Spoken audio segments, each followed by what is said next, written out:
Welcome to my TEDx talk. My name is Tully and I'm here to discuss and provide awareness on asylum seekers. When addressing the topic of asylum seekers, it is important to distinguish what exactly an asylum seeker is and how are they different to other names such as boat people, refugees and illegals. An asylum seeker is someone who is seeking international protection but whose claim for refugee status has not yet been determined. However, a refugee is defined as a person who has fled their country of origin and is unable or unwilling to return because of a fear of being prosecuted because of their race, religion, nationality, membership of a particular social group or political party. Many countries all over the world, including Australia, have had a long history of accepting refugees for resettlement. Over 800,000 refugees have settled in Australia since 1945. In Australia, there has been a perception that the majority of asylum seekers have travelled here by boat.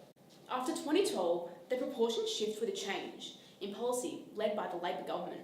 They forced asylum seekers to pay large amounts of money for a passage on highly overcrowded and unsafe vessels. Often these boats sank at sea, causing many thousands of deaths of men, women and children. In the years after 2012, roughly half those seeking asylum arrived via boat, and it was only further change put in by the Liberal government in 2015 that led to the drop-off in entries. The policy included denying entry by turning boats back to where they came from. This came along with the embellishment of offshore detention centres and no automatic right to abstain visa status. Over 70% of asylum seekers who have arrived via boat have been found to be genuine refugees granted visa protection.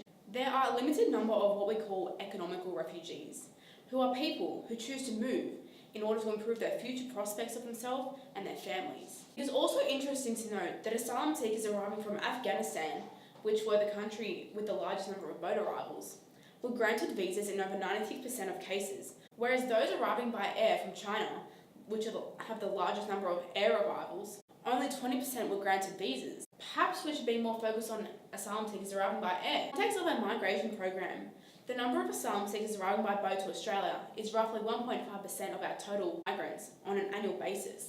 Although boat arrivals have historically made up only a small proportion.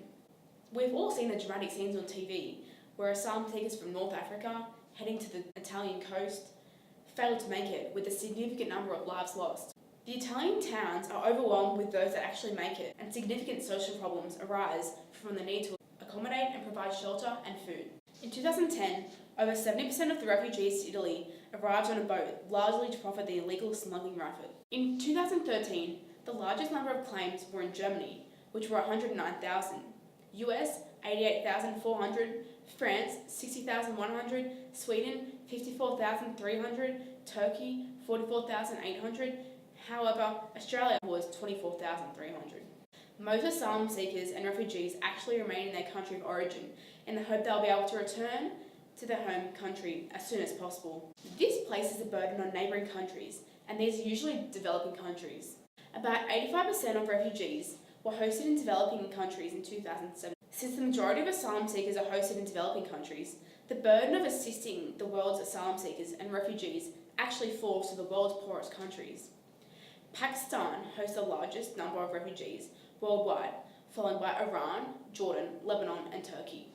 Asylum has been one of the most controversial migrant issues facing destination countries, affecting public perception of newcomers, as well as social and community relations between asylum seekers and other residents. Small numbers of asylum seekers to welcoming countries, such as Australia, have led to extensive public backlash, often fueled by sales headlining media reports and political opportunism. We have seen extensive reports about the problems generated in South Sudanese refugees in Melbourne, which they are forming gangs and terrorising neighbourhoods. Political correctness in some media outlets don't actually identify the race involved, and the judicial system treats them lightly and has led to further aggravation.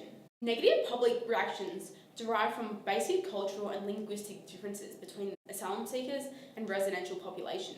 Receiving countries have adopted a number of strategies to deal with these problems, including educational programs, establishing trust between migrant groups, law enforcement agencies, and reducing anti-immigrant discrimination. Thank you for listening to my TED Talk. I just hope you've learnt a lot about refugees from this. I hope in the near future there's a positive outcomes for both host countries and asylum seekers. Thank you.